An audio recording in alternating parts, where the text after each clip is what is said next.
Hello everyone and welcome back to another reading vlog. If you're confused by the setup because it's the vlog, I just got finished filming a video, so I was like, why not just introduce another video since I'm already sitting here? So here we are. I wasn't planning to do a vlog this month, but you know, again, here we are.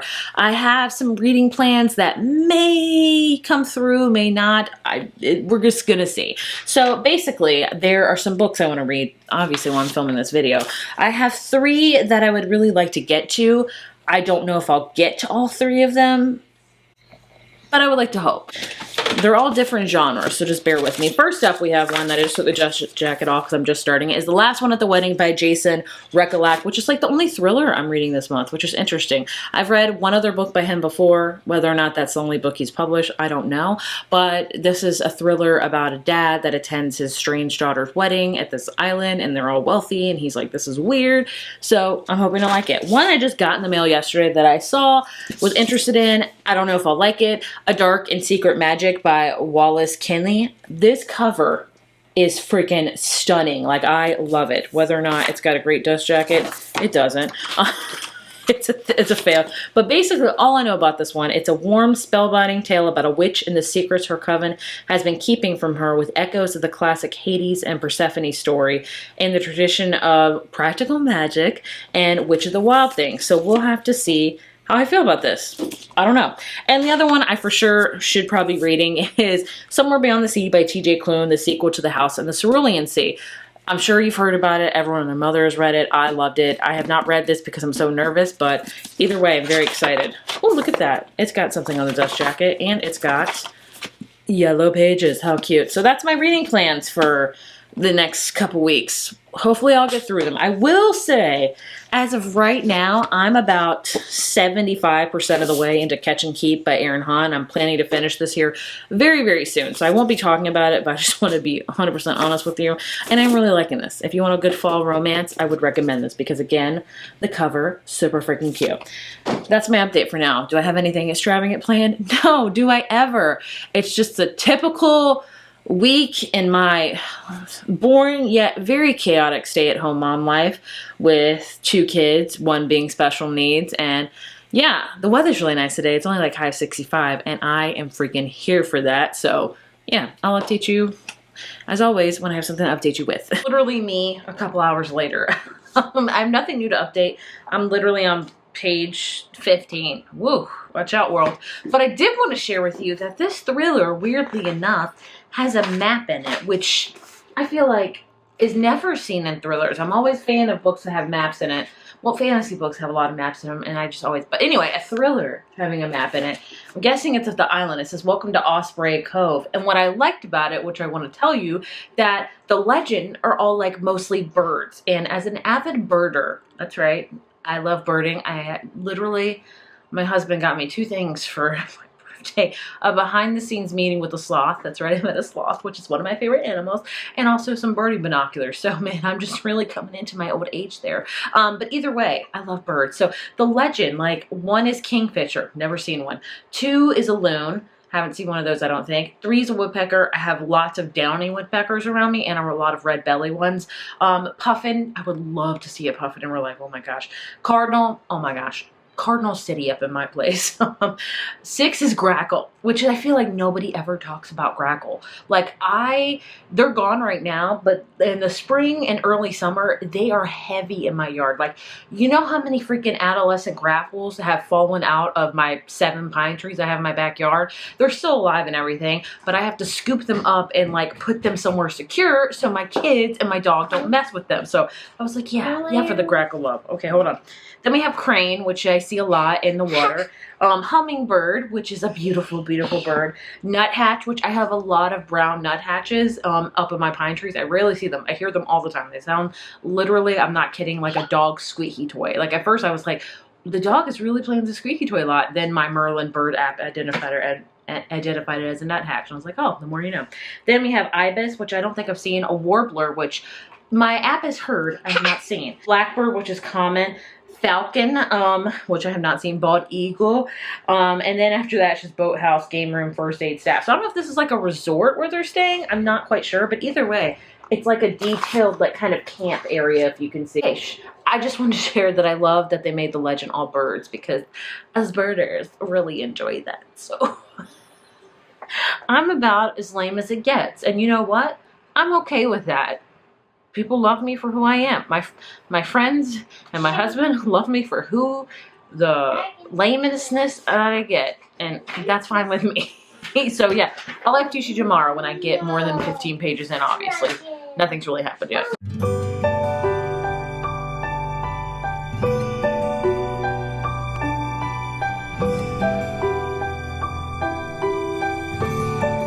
It is, what day is it? Saturday. I did want to update you on the last one at the wedding. I always take my dust jackets off because kids, and I'm kind of dirty myself, honestly. Anyway, I am officially 100 pages into this book. It's a pretty short thriller, I think. It's around like 340, so it shouldn't take me any time at all. So far I'm enjoying it, but nothing has really happened. So I will tell you the gist of this novel. In this book, we follow a character named Frank, who is, I think he's like in his 50s. Yeah, maybe 50s, like late 50s, mid to late 50s, I want to say. And his daughter is getting married, Maggie, and he is estranged from his daughter. He hasn't talked to his daughter in 3 years. You don't know yet why, but something happened, and Maggie cut herself off. And then one day she just calls up out of the blue, and she's like, "Dad, I'm getting married, and I really want you to be there." And he's like, of course, elated, because he's like, "Oh my gosh, my daughter's finally talking to me. I will be there with bells on." And so he goes to meet his daughter and her fiance, who turns out to be this mega rich guy from this mega rich family that owns this corporation. And Frank just feels like something's up. He's like, they're just really odd. And so, but you know what? He's there to support his daughter because of things in his life. You also learn that his wife died when she was only 36-year-old, which, oh my gosh, let me just say right now, that freaks me out, because I just turned 36.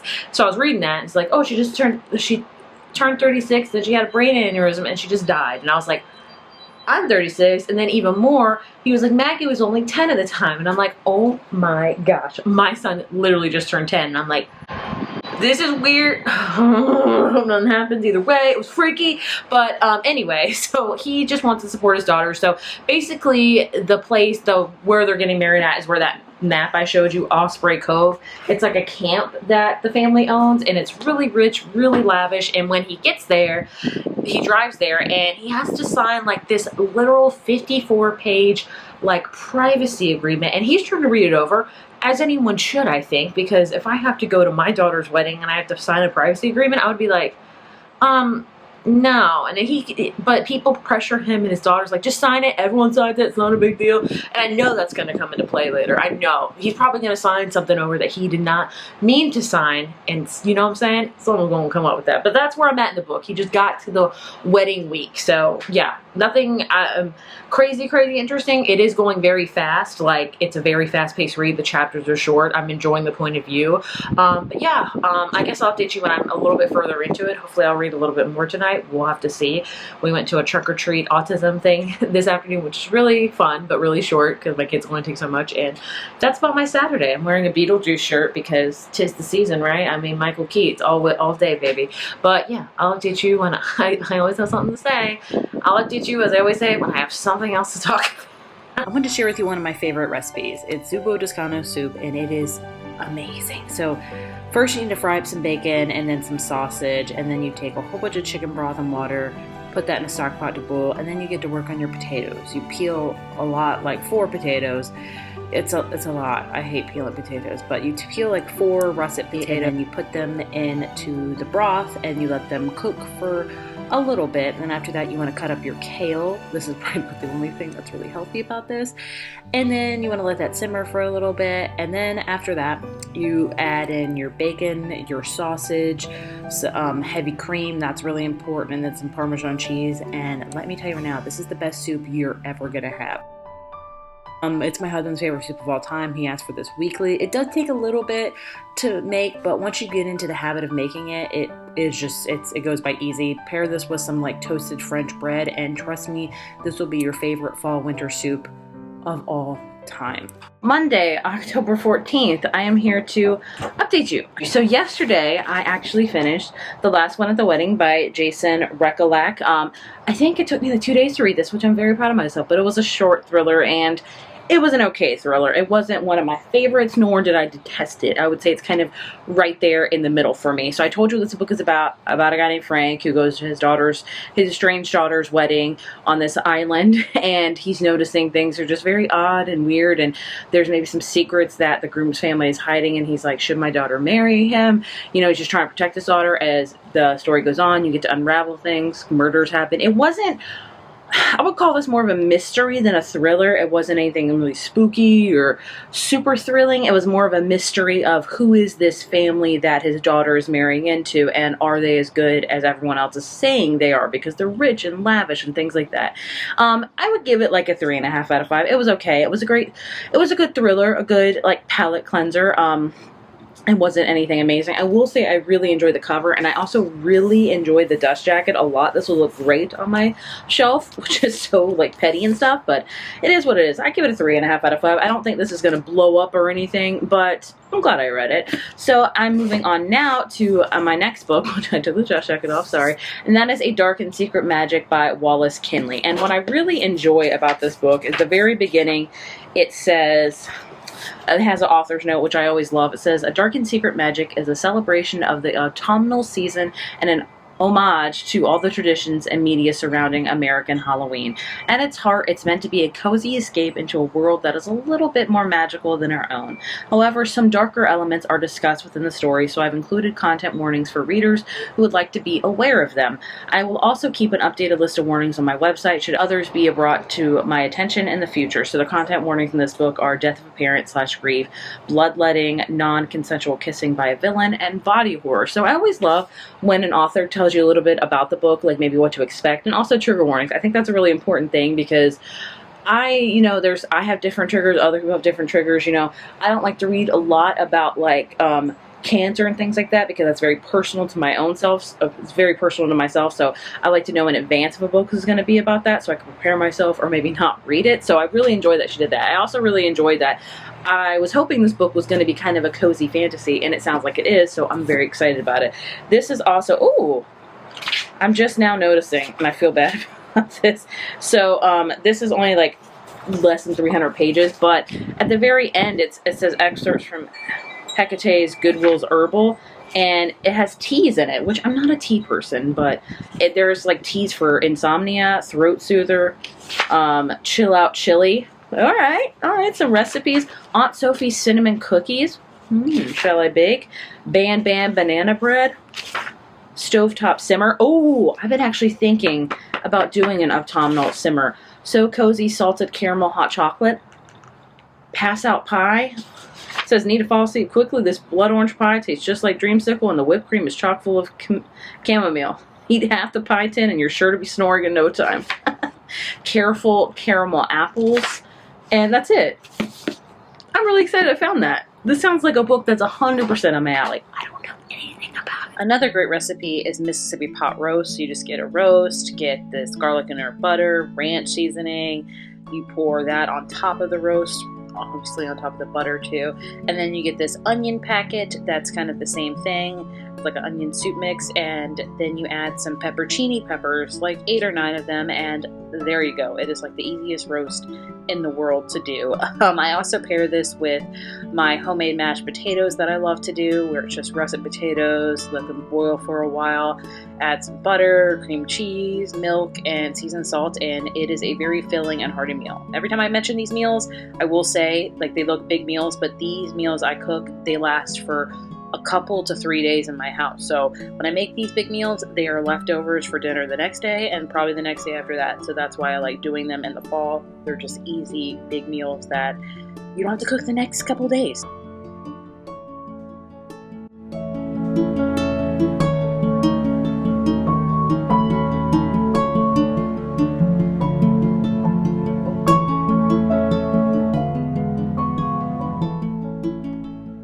Hello everyone, it is Tuesday. I officially broke 100 pages into A Dark and Secret Magic by Wallace Kinley. Sorry. The plot's still revealing itself, but I will tell you what I know. It's about a character named Hecate, also known as Kate. She is a witch, and she is a hedge witch. Sorry if you hear my daughter. 'Tis life. But there's different type of witches in this book. Head witch is really familiar with nature. She helps bring things back. She helps bring, like, heal things like that. She's really good with going into the woods, collecting materials, things like that. Beginning of the book, she has a very weird visitor that tells her that she is not who she is and that she needs to read her mother's books to discover the truth. And so that's kind of burning in the back of her mind. Then she has to learn that she has to host Samayan, hopefully that's right, on like Halloween night, which is like a big deal for her coven because all of her coven obviously are witches. And so she has to do that. And then she also gets a knock on her little cottage door from a guy named Matthew who she knew years ago that kind of misled her. And so as a hedge witch, she has to provide sanctuary, so he's staying with her. And so basically the whole book right now is her trying to uncover the secret that her mom's maybe kept and learning more about the coven. There's lots of different magic in this book. Matthew is kind of like a necromancer and practices shadow magic, which in her coven and this Atlantic coast is very, very forbidden. And Matthew's from the Pacific coast, and so there's like two different covens. There's also Kate's sister is like I don't know what she's called. I don't think it's a sea witch or anything, but she's really good with water and stuff like that. In fact, all the letters that come to Kate that she sends, like it sounds like a wave crashing against her door, and the paper always smells like salt, and that's kind of how it is.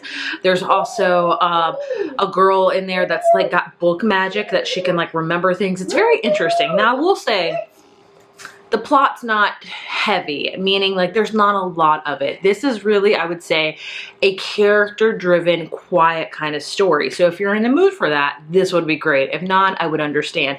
It's very like kind of day-to-day. She really goes through her day. She really just goes through her day each day, as weird as that sounds. She also cooks a lot because her mother was a kitchen witch, which I loved. She has different recipes, like knock me out pie, things like that, that'll help you. It kind of reminds me of the unfortunate side effects of magic. Can you say hello? Hi. Say hi, everybody. Hi, everybody. So I find that interesting a lot, that it's just kind of a very slow day-to-day book, and I'm liking it. I really am liking it. It's set very much, it's like 6 days before Halloween, 5 days, because she's also turning 31 soon, which is really big in the witch world, because that means that you can officially like declare your craft and no other magic can be used but your craft. And so she's always known she's a head witch, but I think as the plot goes on that she's going to learn maybe there's something different that maybe her coven's not telling her, and her mother that has passed away, I forgot to say. So I'm liking it. Oh, there you have it. I'm wearing a sweatshirt today because it's actually getting chilly this week, which I'm excited for. And this is one I got from Walmart, and it is just so cute. It's got ghost on it. This one says, "Hey Boo." This one says, "Wicked Boo." Then, sorry. Then down here we got "Howdy Boo," and this one's "Peekaboo," and it's just adorable. My daughter loves it. She loves like looking at the ghost on it, and she always brings me my ghost sweatshirt. It's just really cute. So that's my update for now. Yeah, hopefully maybe I'll finish it by tomorrow, but I doubt it.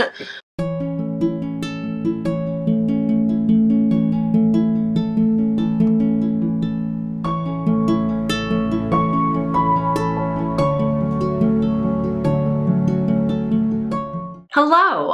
I didn't vlog yesterday. Today is, I don't even put dates on my vlogs anymore. I probably should. But today's Wednesday. No, today is not Wednesday. Yesterday was Wednesday. My brain. Today's Thursday, and I literally just finished A Dark and Secret Magic by Wallace Kinney. And I loved it. I was not expecting to love as much as I did. My dog wants to come in.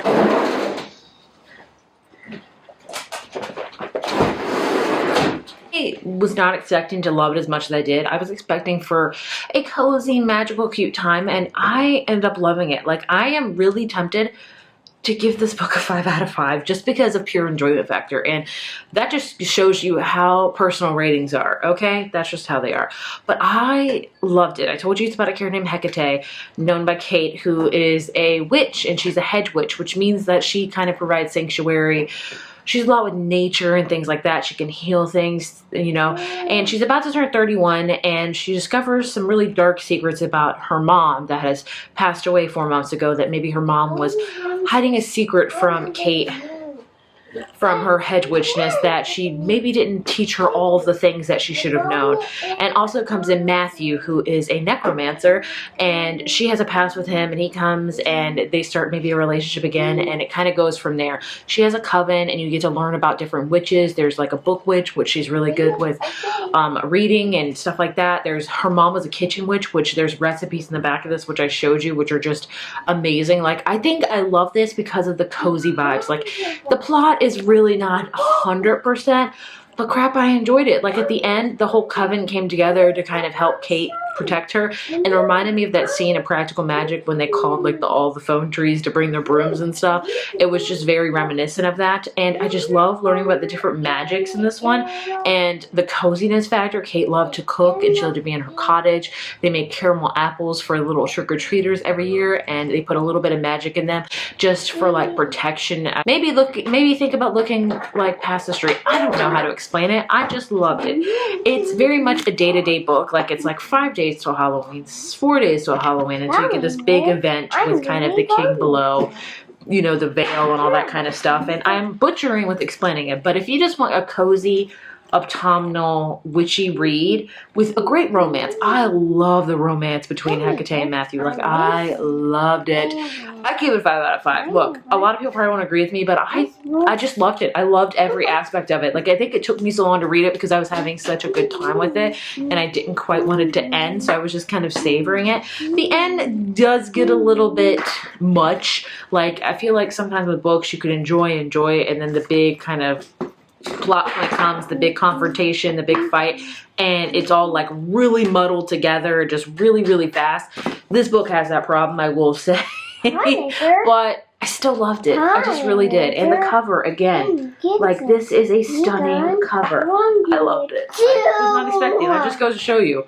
Sometimes cover buys do pay off. But I really liked it. I really, really did. So now moving on to my last read and my longest read, probably. Somewhere Beyond the Sea by T.J. Klune. This is the sequel to House by the Cerulean. Yeah, this is the sequel to The House in the Cerulean Sea, which I love. This one is long. I will say, look at the end pages too. It's like, yeah, it's 400 pages. About 100 more pages than what I just read. I don't know how fast I'll read it, but I'm going to read it, and I hope to really enjoy it. I'll update you when I guess there's something to update. I always say that. Okay, do you want to come say, you want to come show them your shirt? Bye, everybody. Can you wave? Bye, everybody.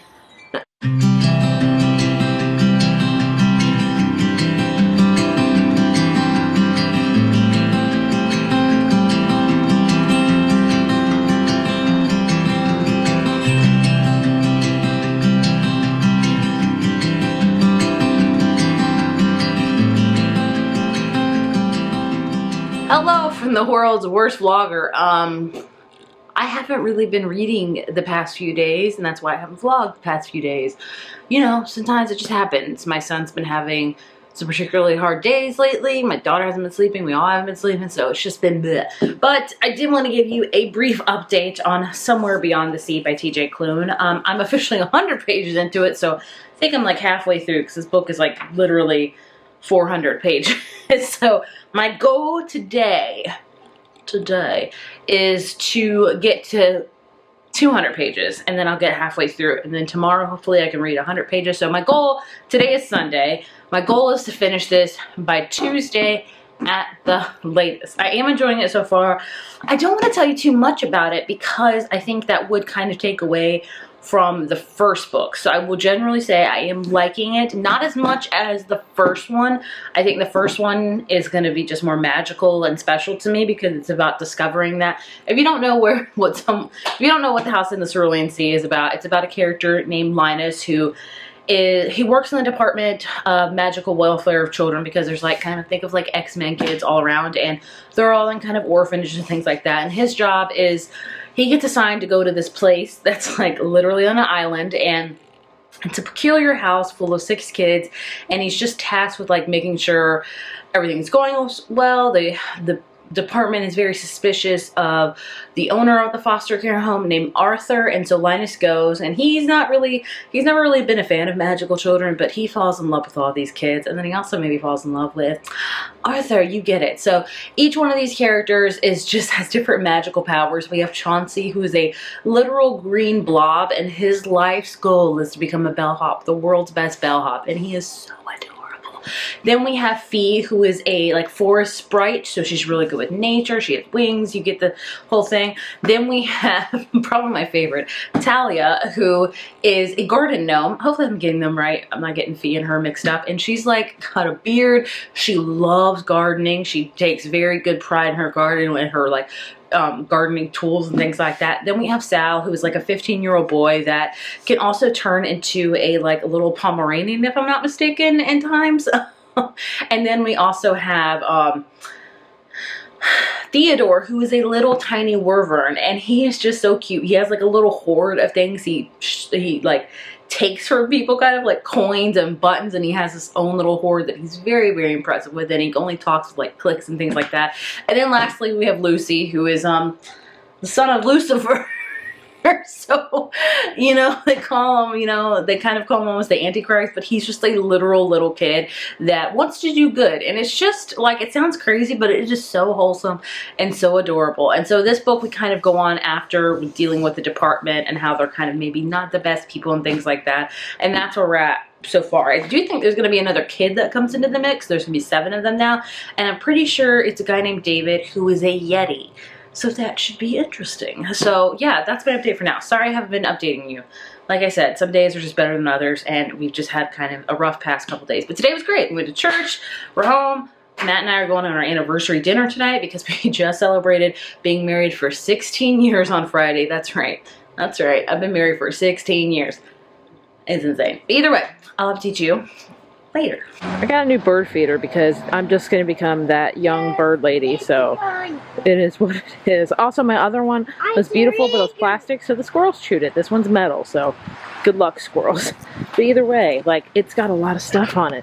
This one's like for smaller seeds and stuff like that. This has sunflower seeds, and these are suet balls, so I'm hoping to attract more, because usually at my bird feeders I get chickadees, sparrows, and finches, and that's pretty much the only ones I get like at my bird feeder. Like, I want to see some woodpeckers, I want to see some blue jays come, I want to get them all. So I will spend a lot of money, I guess, to have birds come. You know, it is what it is, and I'm satisfied with it. Also, my garden is just looking pathetic. The Lantenia is doing great. I think that's what that is, yeah. The sun patients are hanging on, and comb flowers and stuff are just, that's, I forget what that was, but it's just, yeah. My hydrangeas have already, my hydrangeas have already bloomed, but they're still, you know, hanging on there. My geraniums are still doing pretty good. I forget what those are, but it's just, you know, it's fall when it's pretty sparse. This is the last of my zinnias. As you can see, they're very tall, but they're on their last leg. Like, I have combed and cut a lot of them back. I'm trying to, like, it's taken a lot of me, but to leave the ones that are, where's the ones? Leave the ones that are not looking so hot for like seeds for goldfinches. Where's some other ones? Like this one, I should really cut this one, but I'm like, maybe the goldfinches will come. But I still have about 8 buds left. Like, it's still, it looks kind of rough, but there's still buds on them. Like, this one has a bud. Oops. That one has a bud. There's like still 8, so we're hanging on there. Hello everyone, I quite literally just finished Somewhere Beyond the Sea by T.J. Klune, the sequel slash companion. No, I'm gonna say it's a sequel. A sequel to A House in the Cerulean Sea by T.J. Klune, and I really enjoyed it. As predicted, I did not enjoy it as much as the first one. I don't think a lot of people will. Like, I don't think they won't like it, but I don't think it's gonna live up to the first book. The first book was just so cozy and warm, and this one is that, but it's more dealing with politics and the government, which I understand was necessary. I just don't like reading about that, but I understand that it was very crucial to the story, so I get it. But I think the first one was just so magical because you got introduced to these little characters, these little kids that have these different powers and are different beings and magical, and it was just so heartwarming and cozy. And this one is that, but you already have those characters established. You do get to meet David, a 10-year-old that's a Yeti, which is really cool because, like, when he cries, he just cries like blocks of ice, so that's very interesting and of course he's asleep. It's like that, but it's more dealing with the government of how they see magical beings, which is definitely necessary. It was hard reading with, you know, how they treated magical beings and how they had their divisive opinions about them, but the ending was great. I loved how it ended, how it was all just kind of hopeful and satisfying. So I would give this a 4 out of 5. I enjoyed it, but like I said, it wasn't nearly as much fun and magical for me as the first one, and I think a lot of people can agree with that. So that's my reading vlog. I read 3 books, and I'm like, when did I start this vlog? I think it's taken me like a little over a week, which is really good for me. This month has been a very good reading month for me. I think I'm up to 9 books already, and it's only the, what date is this? 21st, which is pretty good. Will I read more this month? I hope so. I don't know. But either way, I think my favorite book, like I said, was A Dark and Secret Magic. I just was not expecting to love it, and I did. And then right after that, I would put this one for sure. Like, the Dark and Secret Magic was a 5-star. This one's definitely a 4-star for me. Cute, cozy. You want a magical, amazing series, I would highly recommend this. It's a great one. And then last, I would put the last one, At the Wedding. It was okay. It wasn't any thriller that rocked my world, but it was a good time. Mysterious time. You know what I'm saying? You know what I'm saying. So here I shall end my very long vlog where I've gone on and on about things, and I apologize for that. But yeah, I'll see you in my next vlog. Hopefully I'll do one next month. I have some more books I'd like to read next month that are cozy and just vlog worthy, so I'm hoping to do that. But if you've watched this entire thing, thank you so much. I enjoy you and I appreciate you so very much. Have an amazing rest of your day, week, whatever time it is for you, and again, thanks for watching. Bye.